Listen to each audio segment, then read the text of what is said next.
Hello, genealogists. It's Craig again with Just Genealogy. Today we're going to be talking about Civil War Medical Records Union. We've already previously had a session on Civil War medical records that focused on Confederate records. Today we're going to focus on Union medical records during the Civil War. The records that we're talking about are going to be found in the National Archives. You always want to be familiar with what's available in the archives. Become familiar with archives.gov and the Research Our Records tab.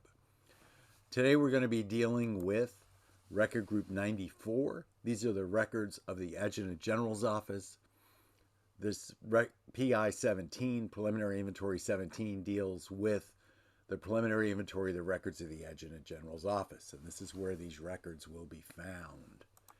There may also be some Union records in PI 101, Record Group 109, the Preliminary Inventory of the War Department Collection of Confederate Records, when Union soldiers are patients in Confederate hospitals. You will find records relating to Union soldiers in Confederate hospitals. We also have to deal with the issue of the National Archives regionalization. Many medical records do not exist in the National Archives in Washington, D.C., but are spread throughout the regionalization system. You want to know which regional archives, in fact, deals with the state in which you are interested in. These basically are fixed medical facilities, and they are Provost Marshal records. So the Provost Marshal records, which do contain medical records, are going to be found in the regional archives, not downtown in Washington, D.C. at the National Archives. You're also going to find that there are naval records that deal with Union sailors and the various naval hospitals. Those records are also found in the regional archives. In this case, these are the records of the Naval Hospital, Philadelphia, Pennsylvania, where there is a register of admissions and discharges following the Civil War, for example, and that's located in Philadelphia at the regional archives there. So the kind of thing that you're going to be interested in is what unit, what battle, what ship. Those are all kinds of things that you're going to be interested in order to find the right soldier or sailor and where they were transferred for treatment. The best place to start, probably if you know the unit, is the Union Compiled Military Service Records, because they will mention hospitalizations. However, unlike the Confederate Compiled Military Service Records, which do contain carded medical records, the Union Compiled Military Service Records do not contain carded medical records.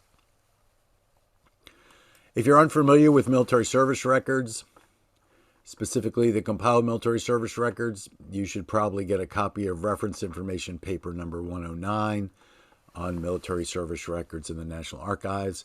It's available at the archives.gov website as a PDF download. It's also available in book form from the National Archives. If you don't know the unit that the individual was in, or you're trying to verify that you have the right person, probably a military pension is the best place to look. It is, in fact, a major source of medical information because most of the reasons for obtaining a pension prior to longevity issues is some form of disability. In the case of the Civil War, the number one cause for a pension to be issued would be diarrhea, and the number two cause was dysentery. Same kinds of problems, just different etiologies. So look to the military pension for information. My own ancestor, my great-grandfather, was in Company E, 71st Illinois Infantry. He has a pension that describes his diarrhea. My great-great-grandfather, Benjamin Parrish, in Company I, 13th Wisconsin Infantry, also has a pension which describes his medical conditions. So you definitely want to touch on those. The other things that you're going to find in Record Group 94, the records of the Adjutant General's Office, are personal papers. Now, some of these may be integrated with the Compiled Military Service Record, but many of them are not. Carded medical records and records of and pertaining to medical installations, records concerning medical personnel. By medical personnel, we mean hospital stewards, we mean surgeons, assistant surgeons, those kinds of people. Reports on disease in individual cases. We'll talk about a little bit of that in a bit. And records relating to the sick and wounded. We'll talk about that in a little bit also.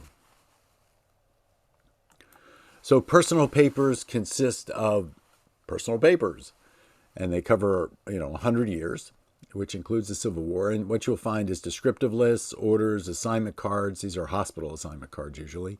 Reports of physical examination. These are usually discharge kinds of things, or they may be recruiting kinds of things. Certificates of disability, a way to get out of the service. Discharge papers could be medical discharge. Final statement, and burial records deal with an individual who has died in the service, and then medical records themselves. So there usually is a jacket. This is a jacket for Rufus Sebens, and it deals with furloughs and medical descriptive lists and discharge from the service, those kind of things. This is a bed card for an individual who has syphilis. You want to be sure that if you're queasy about learning your ancestors' medical conditions, you should probably stay away from it. But other than that, you'll remember that in this time frame, there isn't much medical intervention that can be done for a lot of sexually transmitted diseases, and they just happen. Daniel Lynch here is in Camp Parole, which is in Maryland outside of Annapolis. Camp Parole is where paroled individuals, those individuals that had been captured and could no longer serve until they were exchanged, later on the war would be sent. Usually there are hospitals associated with parole camps, and there are hospitals associated with prisoner of war camps. It's likely that if somebody's in a parole camp or a prisoner of war camp, that they have some sort of medical condition while they're there that gets treated by the hospital. So you want to track that down. A medical descriptive list is like a record of hospitalization. These can be found in personal papers. Sometimes they're in the compiled military service record, but very rarely. What may be found in the compiled military service record or in personal papers are casualty sheets. This is James H. Scranton, who's with 12th Connecticut Infantry, who dies in Salisbury Prison. And here is a record of death and interment for an individual. And usually these are associated with final statements. A final statement is a statement of personal effects, a statement of what is owed the individual by the government, and what is due the soldier from the government. Final statements are found on fold 3. These are Union. These are not Confederate. And they look much better on fold 3 than when you photocopied them years ago. But basically, it's an accounting, the ins and outs of the accounting, a final account. Probably the most important thing for Union soldiers, the hardest thing, it's not that it's hard to find, it's just you have to go to the archives to do it, are the carded medical records, which again are, for Confederates, are found with their compiled military service records. They are not found in the compiled military service records for Union soldiers. The information you'll find is name of soldier, rank, military unit, date of admission, reason for admission, and then disposition. This is an individual who has remittent fever. These records are located in Record Group 94, Records of the Adjutant General's Office, Entry 534. So these boxes happen to be for the 13th Wisconsin. They're filed by state, and then by type of unit, and then by unit number. And the records themselves are in alphabetical order. So here are a couple of medical cards for my great-great-uncle Newton Hawes Kingman, who was a captain eventually, commanding officer of Company I, 12th Wisconsin Infantry. And here he has orchitis and remittent fever. I leave it to you to find your medical dictionary and look orchitis up. I do have a picture of him, thank goodness. Here he is. Here he is as a captain. Benjamin Parrish has carded medical records also when he's at either the Cumberland General Hospital in Nashville or the Post Hospital in Huntsville, Alabama. And he's suffering from intermittent fever. There are carded medical records for the Mexican War also. So what I'm talking about applies to the Mexican War also today. So let's go through a guy. James Headley is a sergeant in Company B, 15th Regiment Kentucky Infantry. That's a Union unit. And he's missing in action September 20th, 1863 at the Battle of Chickamauga. Company muster roll continues to show him as missing in action. He has some enclosures with his compiled military service record. They are bed cards, a certificate of disability for discharge, and 2 prisoner of war records. The prisoner of war record is a memorandum. You want to look at both sides of these. These show that he was admitted to a hospital in 1863, and they show him being paroled in Richmond in November of 1863. And the information in the upper right-hand corner is where they got all this information from. Sometimes there's information on the back. You want to make sure that if you look at it in the compiled military service record, that in fact you look at both sides, photograph both sides. He has another memorandum. This was the one for his being captured at Chickamauga, and he eventually ends up in City Point, outside of Richmond, where he eventually will head on to Camp Parole. So this is a medical record from him from when he was at the General Hospital at Camp Chase.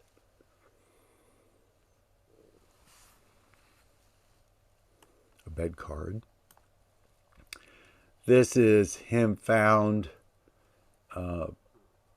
as being from Indiana. It may be him, it may not be him. It's hard to tell.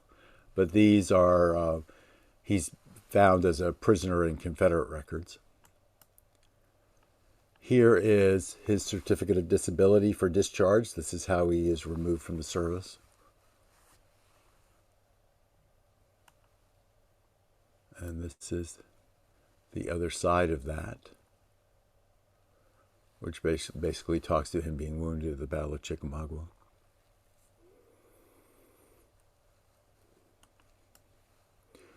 And he does get a pension. You look on fold 3 at the pension index, or you look on Ancestry at the pension index. I always look on Ancestry first, and then I always look at fold 3 second. Ancestry because the widow is mentioned.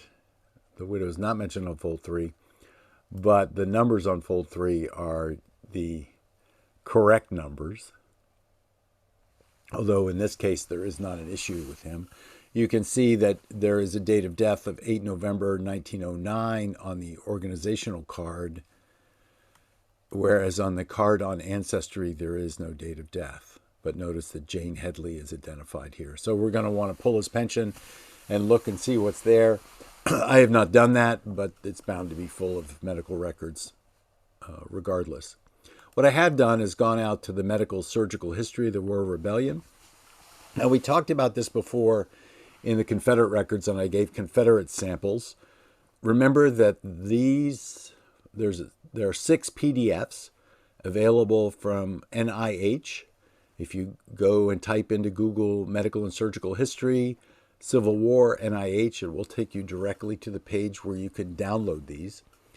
In the future, I will probably take each PDF and go through each PDF one by one, just for fun. I have not ever done that. I've only searched them for people, and I think I want to take a deep dive into those, which may be a benefit to all of us. But when we look for Headley, we find cases number 54 and 55.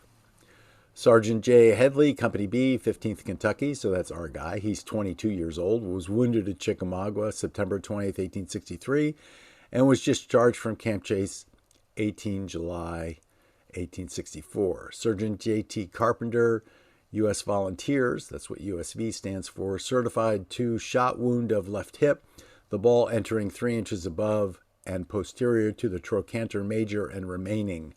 Function of the hip joint interfered with and marching impossible. And that's why he got a medical discharge. He couldn't march anymore. This man is an applicant for a pension, and we see that he actually got a pension. The Louisville Examining Board reported in 1875 that the missile was still unextracted. And just here is a medical illustration of that unextracted missile. Now, in addition, for some reason, 55 is included. These 2 cases are sort of put together. They probably needed space on the page or something. So we can look at Private E.D. Bates, Company B, 24th New York Cavalry, age 21 years, was wounded in the left hip at Petersburg, that would be in Virginia, 17 June 1864, and was treated at various hospitals. Surgeon R.B. Baudicon, USV, United States Volunteers, reported his discharge from Harewood Hospital, Washington, that would be Washington, D.C., May 5th, 1865, by reason of shot wound resulting in necrosis of head of left femur. The various examining surgeons certified to more or less injury of the bone. Also, the missile remains in the limb. So we don't know what the final disposition is on Bates. But it appears that he lived. Also, you will find in the medical surgical history of the War of Rebellion various charts and tables and those kind of things. This happens to be the amputations of the thigh after shot flesh wounds. So there may not be a full vignette out there on someone, but there may be a smaller vignette. So we know exactly what the wound is and who the physician was and what the disposition might have been. And you see that this is recognize that these are both Union soldiers, these are Confederate soldiers, they're U.S. colored troop soldiers, they're some contraband, some civilians. So they're all over the place in regards to what their service is, but they are all brought together because they have similar injuries. And so these are lists of people with amputations of the thigh after shot flesh wounds. Now you may find a list for amputations of the arm after shot flesh wounds. You may find various kinds of head wounds. You may find various kinds of abdominal wounds. All kinds of things are evident in the thousands of pages that are in the medical surgical history. Now moving on, there are the records of the Provost Marshal General's Bureau. These are found in the regional archives. There are unpublished finding aids available for these. I believe I have all of them. So if you're looking for something special, just get in touch with me. What you find among these records, which are filed by the congressional district that exists in 1860, second session of the Congress in 1863. In other words, you need to crosswalk the state into the congressional district to know what the Provost Marshal is, because there's a Provost Marshal and a medical examiner and a commissioner in every single congressional district that is in the hands of the Union Army. So what we see here, we find a record of exemptions granted by the Board of Enrollment. These happen to be, I think this is in New York, but I'm not positive truly, because I'm just interested in what it talks about in regards to the kinds of wounds that an individual would have and why somebody would be exempted. So if you've got a hernia, you're exempted. If you've got a loss of a certain amount of teeth, you're exempted. There are all kinds of reasons for why you might be exempted. I'll do a talk on conscription and exemptions in the Civil War at some point in the future, once there gets to be a little bit of demand for it. That'll expand on this a little bit. But here you can see loss of fingers, partial paralysis of lower limbs, total loss of teeth and upper jaw. Those are all reasons for epileptic fits. Those are all reasons for not being able to serve. I've already talked about the records of the Naval Hospital in Philadelphia, that they're in the Regional Archives in Philadelphia. And those are in Record Group 24, the records of the Bureau of Naval Personnel. Record Group 24 is the same thing for the Navy that Record Group 94 is for the Army. There are, however, medical records out there in the Bureau of Medicine and Surgery. There is a list of medical records, medical journals, patient abstracts, hospital tickets, and case papers received by the Bureau. Now, these would be the ones that were actually received by the Bureau of Medicine and Surgery, not the ones that were left behind in the regional facilities. You'll also find medical journals of shore stations, medical journals of ships, and registers of patients in Record Group 52. There are, in Record Group 94, sort of as a last word, records of field hospitals, 1821 to 1912. So those, once you identify a field hospital that your Union soldier may have been in, you'll be able to find those records in Record Group 94 also. This vignette on other medical records comes from the National Archives website, the Federal Catalog. So you want to look at that when you go and look at the Research Our Records section. That once you tab on that, you'll see the Federal Catalog sitting there. Remember archives.gov, because that's where all these records originated from, and that's, for the most part, those that dealing with people, where they come from. So this has been Just Genealogy, converting people doing genealogy into genealogists day by day. Go back and take a look at that Confederate Civil War medical record thing if you have to. Appreciate all of you, and have a great day.